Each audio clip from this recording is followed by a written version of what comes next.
All statements by the crew are opinions. We do not own any of the content we discuss, and listener discretion is advised.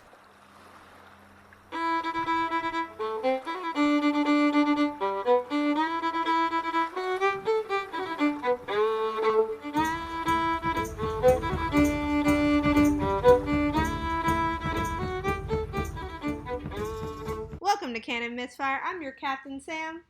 First mate Alyssa. Boatswain Stephanie. Yay! And today we're finally doing our first movie review for season 2. So excited. We are doing Toy Story 4. My personal favorite. We just got back from watching this film and we're going to just jump right into it. So Alyssa, would you like to break down the basics? So if you live on planet Earth, you probably know that Toy Story 4 is made by Pixar Animation Studios by Walt Disney, and it's directed by Josh Cooley, this one, Toy Story 4. Yay. Yeah, And so basically we're going to give you a little synopsis of the story with no spoilers. So it is about Woody and the gang that now live under Bonnie's roof. And they all go on vacation, and they meet some friends along the way, some old, some new, and they learn some stuff about each other and the wider opening of the world. So that's basically what it is. Now, if you don't want to be spoiled and would like to actually watch this movie, watch the movie, and then you can listen to this podcast later. But if you don't give a flying butt, or you have already seen the film, let's get right into it. Wow, okay. And, okay. Yeah, so, well, it's how we begin.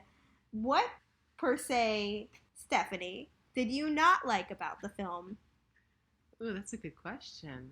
I'm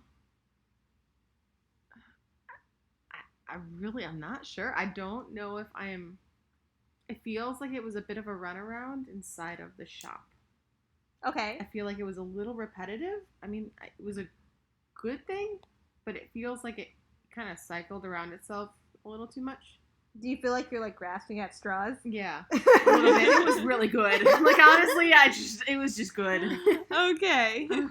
I definitely felt that there were certain things like Forky that were not branched out all the way. Mm-hmm. So Forky just gets made by Bonnie at her first time in kindergarten, and they nailed exactly what it feels like. Oh, it's a solid joke. I like it. But they nail exactly what it feels like for a kid to go through his or her first day of kindergarten. They get that feeling down. I could see it in her face. You can see other kids are kind of assholes. It's damn, did it bring me back. And then she makes this fork man, this spork guy from garbage that Woody found and just placed in front of her. And it is now her world because it gives her comfort.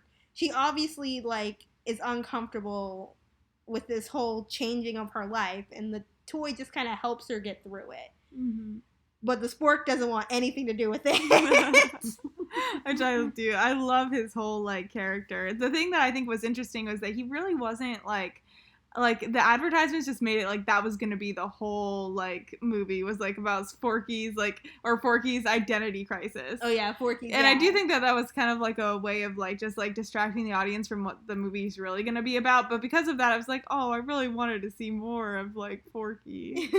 But it's fine. I still like it. Of course. See, I feel like there was the perfect mix of Forky because he was there the entire time. It branched he was kind of the median between Woody and Gabby. Yeah. You had that, he was the reason they were there, going back and forth from side to side on both sides and figuring out that cohesion between the two characters. And that's why Gabby kind of stuck a little more than she would have otherwise. She would have felt like a pure villain if it hadn't gone the way that it did. If Forky wasn't there. Oh. Yeah. I feel like he was almost, I'm happy the way that he was played off because if he would have been focused on a little bit more personally, I think he would have felt more like Olaf from Frozen. And I did not like how that character came through because they focused too much on him and it was just, it didn't work as well as it could have. I feel you there. But yeah. I think that Forky ended up being the MacGuffin for the story to be pushed along. And it really was a 180 because they took a character from that would sell a lot of toys essentially and flipped it on your head. Hey, psych, the story's about Woody. You thought, you done thought. But hey, you know I think what? that's funny though too, because it's like I can't imagine like buying us like a Forky toy. Like I'd be like, I'm gonna make him if I was a kid. But that's probably just me. As far as like other things, I like I said, very personal things like I don't like too is God, ventriloquist dolls and like dolls in general. Anything like older than like maybe like 2000s as well as toys freak me out. I was very uncomfortable. I was very scared. I think they did that well because you were uncomfortable and everyone in the theater was like, because they did not like the I did not like how they move. And like I said, this is a personal fear, so I was freaking out. And I was like, I don't know if I could watch this again because this is scary. This is nightmare fuel. That's awesome. But that's on me though. That has nothing really to do with like the movies. Like, yeah, quality. I feel like I'm definitely grasping because I am a big fan of Toy Story, but I do like to give criticism where criticism is due. Mm-hmm, but like there were such new and interesting ideas that I can't really think of other than the fact that I would have preferred more Forky, and that's it. Yeah. No, I feel like that. Something that I just thought was interesting. I'm still not sure how I feel about it. Was like the ending. Okay. Was like with like Woody staying behind. That just completely came out of nowhere for me. Like I thought for sure it'd be like maybe him and like Bo Peep going back to Bonnie. So that was really surprising. See, I thought that was gonna happen too. I was like, like I kept going back and forth between this. I'm like, there's so much possibility here, and I don't know what it's gonna land. It's like a roulette wheel. Because like it crossed my mind too during the film. You know, what if he followed Bo Peep? And I'm like, nah. Like, I kind of thought about it as it was going along. I'm like, I don't know if they'll do that. And at the end, I'm like, oh my god! They just went and did it. And it was, I don't know, I liked it. Why do you feel that you didn't like that ending or outcome? Like I said, like I'm very on the fence because it could be good, it could be bad, but it just like... Especially after, like, Toy Story 3's ending that trilogy. Like, it just felt really good, like, as a trilogy. And I was surprised they even made, like, a Toy Story 4. But, like, you know, like, I still really enjoy this movie, but I feel like I'm going to like it so much more on its own. Disconnect it from the other three? Mm-hmm. And, I don't know, like, I do really like it. I think it was, like, really hilarious. But, like, that, I don't know, it's kind of like a kind of sour note for me. It feels somber. Mm-hmm. Okay. I can get that. You know, he's leaving all his friends behind. Like, that's kind of sad. It is different because if we want to move straight into what I find good, that was one of the things I actually liked from the movie was the ending. And Woody is my favorite character. And the reasoning is he starts off as a jerk and then becomes this, like, wholesome family guy who knows what he's doing and he does his job well, and his job is his whole life. But now we're in Toy Story 4, and in the beginning of the film, Woody is cast off. He is no longer the favorite, and he's being left while all the other toys get to play. It almost seems like a sad existence for him, and he's having a hard time coping with it, obviously. And then he finds something he can do, which is give Sporky a reason to be around for Bonnie. Like, try to, like, pass down his knowledge to this Spork that does not want it. He wants to be trashed. He just wants to die. And then as he goes through and he gets through to him, and they're so close to Bonnie in that one moment, like, they can just jump in the RV and be done with it. He sees Bo Peep's lamp, and a part of me was like, oh, shit. Is he thinking about the past that we just saw in the beginning of the film? Because they open up with a backflash or whatever the fuck it's called. A flashback. They open up with a flashback. It almost makes you think, like, has he constantly been thinking about what ifs? Like, what if he didn't have to constantly, like, deal with trying to be there for a child? Or, like, maybe he is thinking about... I like the way you put it. This film feels like it's Woody's retirement. Yeah, maybe that's something in his mind, or maybe that's what they're trying to convey through that ending.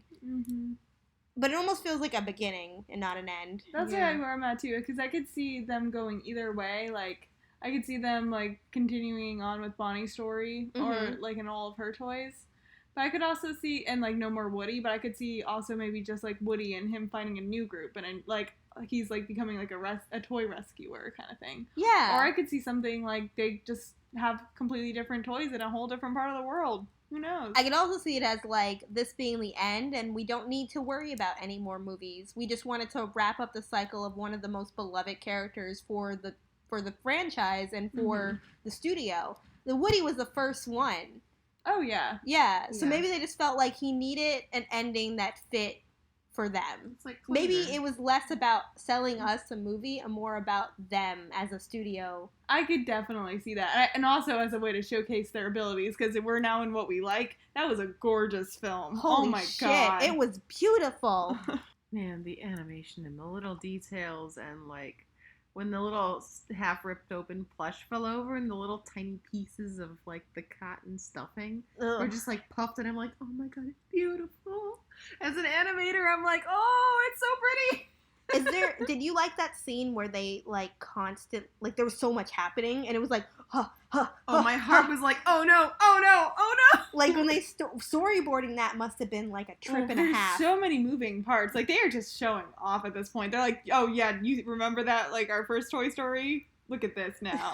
Right. Look what we can do. That even that from the beginning. Mm-hmm. They were like, oh man, I'm like, I don't want to start crying in the first minute of this film. This isn't up. Stop this. They almost had me crying. I probably would have cried if I wasn't wearing makeup. Same, yeah. Like I would have cried my eyes off like multiple times in the story. One of my favorite things is how, I said Woody's development, but we get to see a short development of Gabby Gabby, who is the villain. And I feel so bad when she got discarded. I was like, fuck. She worked so hard. She got what she wanted, and she really didn't hurt anybody. And damn. I would if she wasn't so horrifying. I would be like the worst little doll. Like if I was the girl. You were that girl. I would be the girl that I would be like, get this away from me. I mean, Annabelle aside, like, I feel like this happened. I don't know if she was really like the villain. I feel like then what would be Woody? The villain? Woody was his own villain. That was the whole thing. The inner turmoil. His conflict. Yeah, it was that type of storytelling character versus himself. And I feel like not a lot of films do that anymore. Usually there's like a plot point or something you have to do or something you have to save, someone you have to fight. Well, they do. They have to save Sporky. He's the MacGuffin. Well, yeah, MacGuffin. MacGuffin.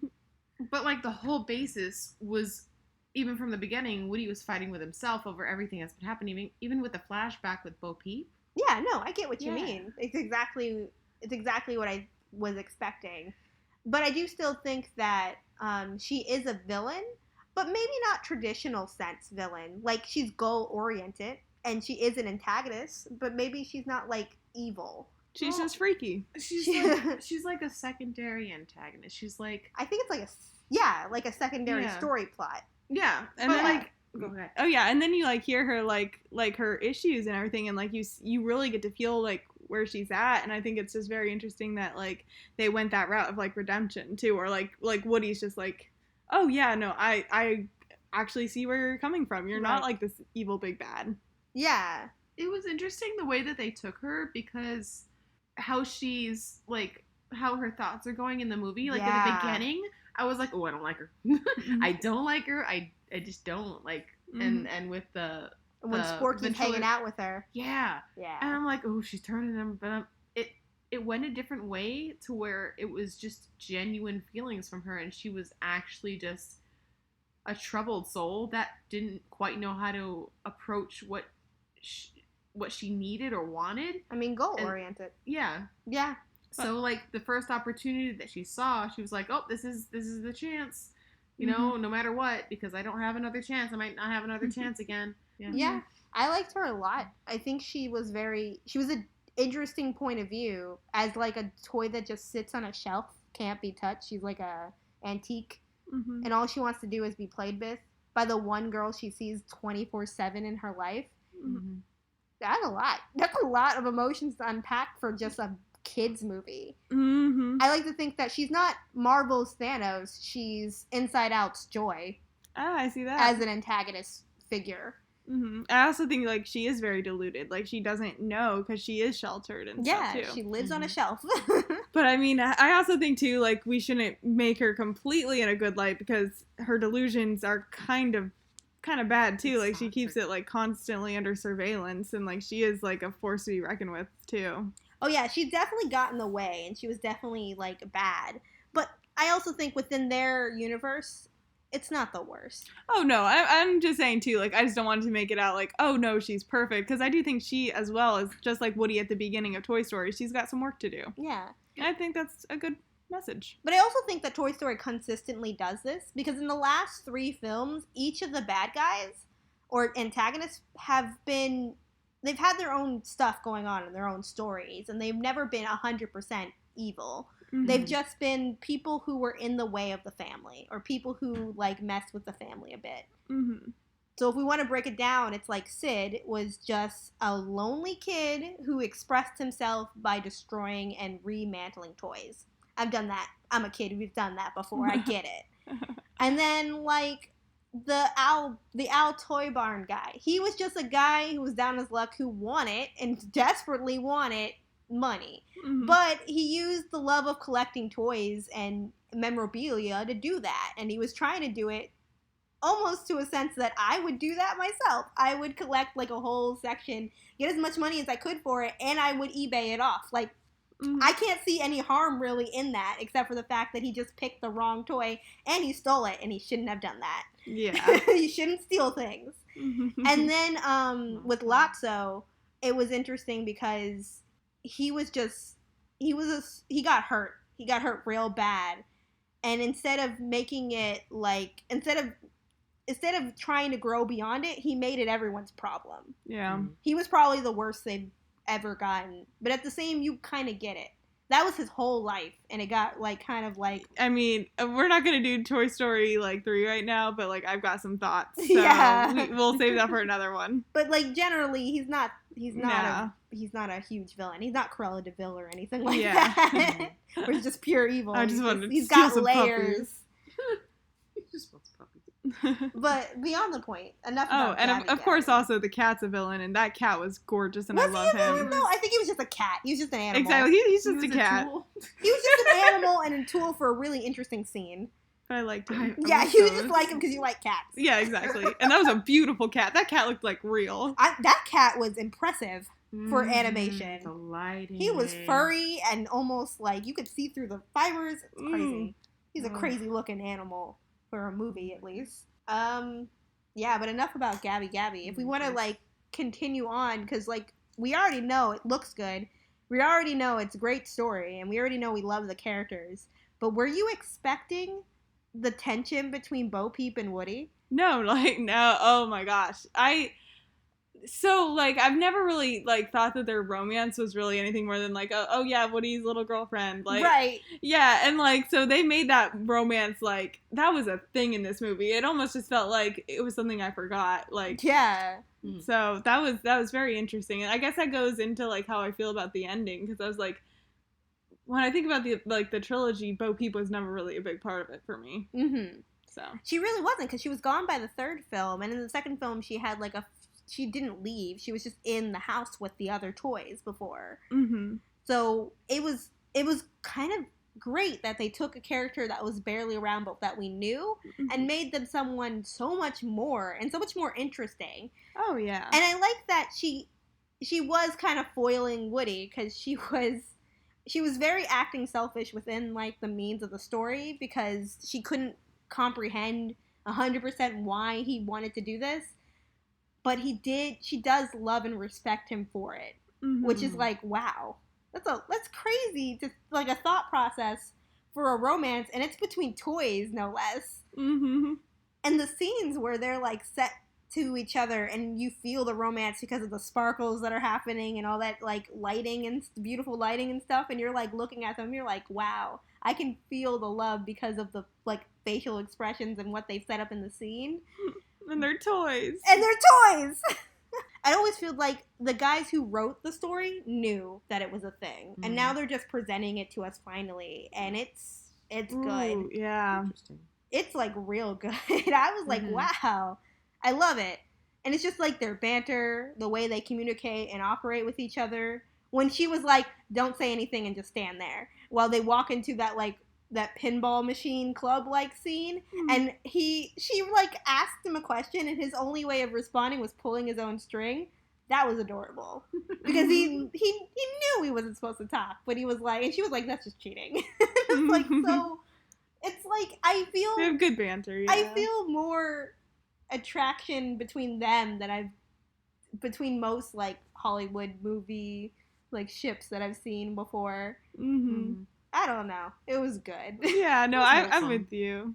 The way he looked at her constantly, Jesus Christ! So they cute, though. they know Their history. They know how to do this. They know how to make you feel things. Pixar. Holy shit! There's actually no bad I can find within their romance. Oh no! Other than the fact that it did feel like, overall, here you like go. I'm just like thinking like I really enjoy this movie. Like if I like think about it as like a standalone thing. Yeah. Mm-hmm. It's weird. I like how they had like hugs, and like the hug was more impactful than anything you could imagine. It was a lot. That's cute. It's always funny too, like comparing like how the toys feel about each other versus like how they feel about like their person. Yeah. It's just like this is a very interesting dynamic. They love their people, but I think their people are their work, and each other is family. Yeah. And that I feel like that's also might be why I'm like a little weird with the ending, because it's like he left his family behind. Yeah. But he's To go on a new one. adventure. Yeah. Mm. I know. You're like, oh. It hurts, but it's like it's a good thing. It's like my baby leaving the nest. That's it. Yeah, it really is like an end or a beginning. They can really do anything at this point. They could just stop altogether, or they could like. There's so many things they could. They do can now. like do new things or start a new story. And you know what? I will still be here to watch each of them because that's how much I care about these characters. These fucking pieces of fucking plastic motherfuckers. Trash. Oh, it's Forky Trash. I love him. Trash. So, okay, so our special little rating, I give it 1,000,000 stars in the universe. I love it so much. I give it a trash can full of sporks level of goodness. This is new to me. I'd say a Bo Peep hug because that was pretty wholesome. Oh, that was so sweet. Cute. Okay, that is our review, semi-breakdown, semi-talk-a-doc about Toy Story 4. You can definitely, if you want to hear more of these and have us review more kid stuff, maybe some adult stuff next, you can follow us on Twitter at CanonMisfire. You can also email us at canonmisfire at gmail.com. And I recommend giving us a little rating, even if it's bad. Any rating helps. Mm-hmm. A rating's a rating. Send us some tips, anything. Talk to us, guys. Please. We're lonely here in the little voice box. Some cowboy. Oh, I love that song at the end. Oh, the Lonesome Cowboy song. I thought the trash song was hilarious. Oh, yeah. Don't just throw. Oh my god, I'm gonna listen to that all the time. And remember, guys, Steffi, you gotta say it. No, I'm not saying it. You gotta say it, No, Steph. I hate it. No. No babies on deck. Throw those babies in the trash. Oh my god. Trash babies, spork babies. Trash babies for the spork babies. What?